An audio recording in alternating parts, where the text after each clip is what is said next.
Welcome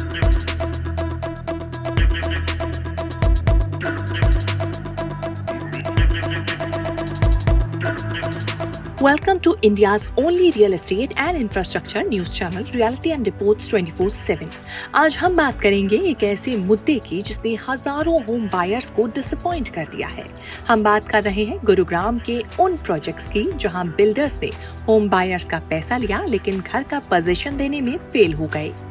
अब RERA यानी Haryana real estate regulatory authority ने इन बिल्डर्स से रिकवरी के लिए करीब 1190 सर्टिफिकेट जारी किए हैं, लेकिन अब भी 800 करोड़ रुपए की देनदारी बाकी है। आइए डिटेल में जानते हैं आखिर क्या है ये मामला। Explanation of RERA's role and background.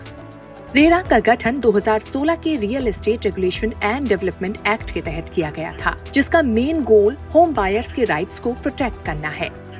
RERA का काम ये इंश्योर करना है कि बिल्डर्स समय पर प्रोजेक्ट्स पूरे करें और अगर वो फेल होते हैं तो उन पर एक्शन लिया जाए।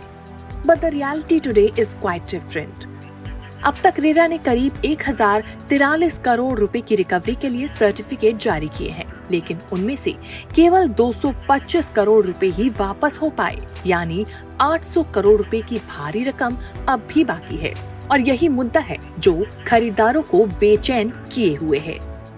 चैलेंजेस फेस्ड बाय रेरा के लिए रिकवरी का काम आसान नहीं है। बड़ी मुश्किलों के बाद शुरुआती 170 केसों में केवल 148 करोड़ रुपए की रिकवरी हुई। इसके बाद एक एडजुडिकेटिंग ऑफिसर की नियुक्ति से रिकवरी में थोड़ी बढ़ोतरी हुई, जिससे 91 और केसों में करीब 49 करोड़ रुपए की रकम वापस मिली। आप सोच सकते हैं ये आंकड़े जितने छोटे हैं उतनी ही बड़ी समस्या है, खासकर जब बिल्डर्स बड़े नामी हैं, जिनके पास एक प्रोजेक्ट नहीं बल्कि कई प्रोजेक्ट्स हैं और जिनके रिसोर्सेज और कनेक्शन के जरिए चीजों को उलझाने का लंबा इतिहास है। Voices of the affected home buyers. अब बात करते हैं उन होम बायर्स की जिन पर इस संकट का सबसे ज्यादा इम्पैक्ट हुआ है। एक तरफ कोर्ट के आदेश हैं, लेकिन दूसरी तरफ बिल्डर्स का अड़ियल रवैया। इन बायर्स में से काफी सारे ऐसे हैं जिन्होंने इन प्रोजेक्ट्स में 10 साल पहले इन्वेस्ट किया था। इन्होंने सोचा था कि जल्द ही इन्हें घर मिल जाएगा, लेकिन आज तक ना तो घर मिला और ना ही पैसा वापस मिला।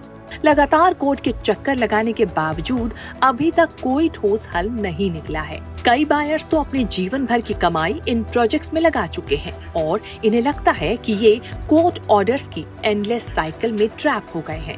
इनका कहना है कि कोर्ट के ऑर्डर आते हैं, नोटिस आते हैं, लेकिन कोई रियल सोल्यूशन नहीं मिलता, जिससे अब ये घर या पैसा वापस पाने की सभी होप्स खो चुके हैं।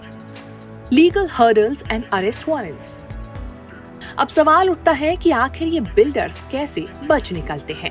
रेरा ने अब तक 200 से ज्यादा अरेस्ट वारंट जारी किए हैं, लेकिन इनमें से केवल 20% मामलों में खरीदारों को राहत मिली है।